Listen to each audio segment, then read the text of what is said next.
So how do you define fandom? Like a religion. Like a I'm not religion? gonna lie, that's really how I feel. It's like a religion.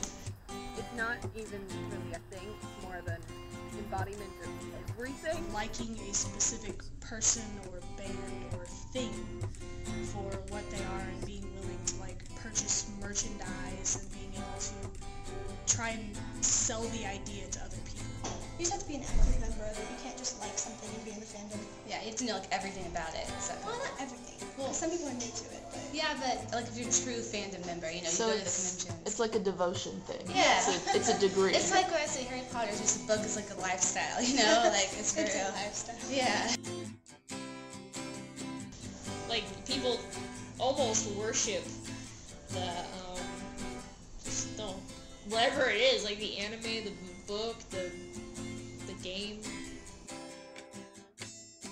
It's definitely a sense of community. It's less of a connection, it's more of a community. Oh, I'm into Doctor Who, the whole nerd culture. Definitely Harry Potter. Oh my god, I'm in love with Harry Potter. Also YouTube. I mean, that's kind of a fandom because we have our own, like, there's like people you feel like you're friends with, you learn about their life each day, so it's pretty awesome. Yeah, I would be Doctor Who, Harry Potter, Hunger Games. Oh, yeah. I don't know, there's a lot of them. I like a whole bunch of music groups, and then there's TV shows, and all those weird people on YouTube that like have their own little armies and whatnot, so I consider myself to be a part of a very large group of different fandoms, I guess. Doctor Who, Avatar The Last Airbender, Harry Potter, Sherlock sometimes. They're a little crazy sometimes. But every fandom's a little crazy, and that's part of the reason we all love it so much. Fallout, Natalia. I might be part of the My Little Pony, but I'm kind of on the fence with that. There's a lot of other ones, though, that I'd probably be part of that probably don't know. Kingdom Hearts, probably know about that. What would I qualify as crazy? Just random crack, just like videos that you find on the internet. Like, there was one I saw of someone took the scene from Pocahontas where Coquitlam sees her and John Smith together, and they did the CeeLo Green song, Forget You, and instead of the Forget You, they did the and that was a little crazy, but it was funny, and that sort of ties us together, is our laughter and our crying. What's this game that's playing behind you? Fallout 3. So what is Fallout 3? It is I guess a role-playing game of sorts where you wander the wasteland that used to be Washington, D.C., or the area of, and the main mission is it starts out with you looking for your dad, and it turns into just this one big adventure. That could last forever, or it could last for like a day. You decide. Well, it's kind of like an alternate life that, you know, you get to do things that you never would think you'd do, like hold a sniper rifle. I mean, who besides like people who are trained to do it, like who would ever get the chance to do stuff like that? And then there's just the aspect of the area. I mean, I've never been to Washington, D.C., and I mean, in Fallout 3, of course, and I guarantee it looks nothing like it does in the game, but it's as close as I'm going to get, as far as I know. He had it coming. He did. As far as just watches. That's gross, Jordan. Fandom, of course, has good elements and bad elements, but which do you say is the prevailing element? I like to say good, but a lot of people have a lot of hate in fandoms.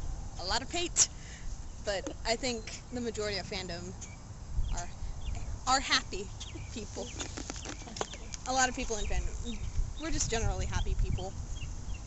Do you think it's had a positive or negative effect on your life? Definitely positive. My life changed completely for the better. Before Harry Potter, I just still kind of finding myself. After Harry Potter, I wasn't afraid to be myself, be nerdy. Yeah, I think that's one of the best things about fandom is, like, if you get into something that you really like, you know, there's other people like you and you're not so alone. You find kind of like a place where you belong. Yeah, exactly. Found a home duo. Yes. But I feel like fandom, in a way, is helping us grow up and also keeping us sort of from not growing up. We're a support system. I don't know. I think part of it could be human nature, that need to feel attached to something or someone. If we're not in real life, we can attach ourselves to a fictional character. You know, take anyone you want and attach them to another fictional character, and when that fictional character goes through pain, they are too. It's like we know that person, even though they're fictional. It's kind of weird. Fandom has definitely had a positive influence on my life. I've become a different person than I would have if I didn't have fandom. I've met a lot of friends online, and not even online, but offline as well, who we have similar interests, and from those interests we learn more about each other. And I've met quite a few of them in real life as well, and that just makes me very excited to know that something as simple as a television show can bring together a group of friends who you might not have known unless you decided to do this one thing. And it's interesting to think about, because it's definitely a new generation thing, because like our parents' time, they didn't have internet and they didn't have like all that stuff. It was just sort of different, and now I can name quite a few people that I'm friends with who are not in my state or even in my country, and I know them because of fandom, and that's very cool for me. Well, some fandoms definitely have a positive effect, like with Doctor Who. It's kind of been, I didn't really think about a whole bunch of other things before Doctor Who, and then when he started talking about like all of this science and stuff, I wanted to figure out what he was really talking about. So it kind of like expanded what I thought about. And then in some cases it can be a negative, because there are some bands that are not very popular with anybody at all, and you have to like really search hard for those truly devoted fans, so it can kind of isolate you sometimes.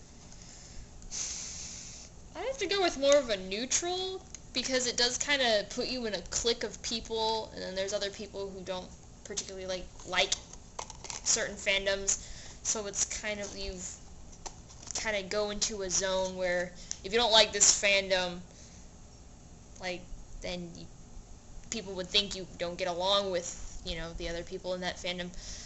But I mean, I do. I mean, I get along with everybody. I mean, I try to be friends with everybody, unless they are just complete jerks, and then it's like, okay, you shouldn't be around. So, I mean, it could go either way. I mean, there have been fandom wars, which are not good at all. So, I mean, you can't really say that it's good or bad. So, I mean, fandom wars get violent. You don't even know. So, what do people tend to do when they're really into a fandom? Flail, mainly. Flail. They get very involved, and they find that a majority of their time is spent talking to other people in the fandom and just loving everything about it. Like, when I say flail, it's not exactly in a bad sense. It's just sort of excitement in its highest form. That's what flailing is. Golden excitement. Yeah, golden excitement. That's a good way to put it. Yeah, I'm in a band with my best friend Ruby, and we're called Rubamantha because my name's Samantha and her name's Ruby, so it sort of fits together. We actually write songs about fandom, so...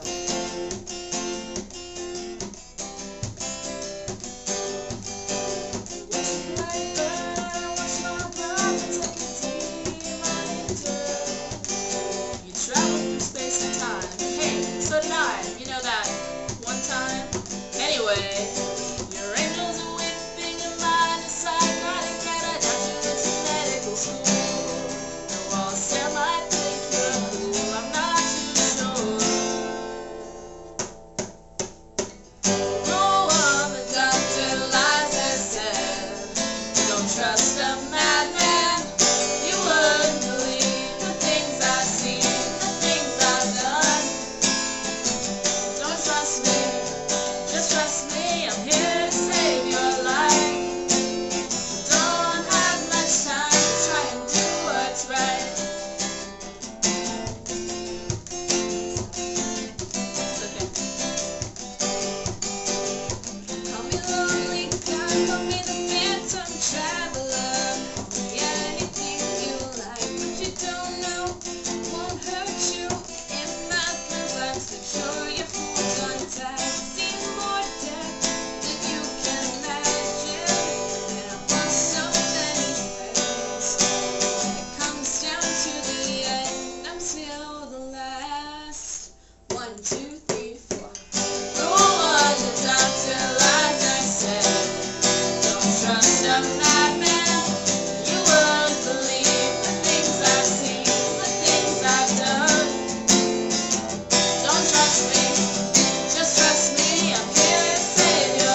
That sounded really cool. I didn't even mean to do that. I know. So. You should do that. Let's just try and do that.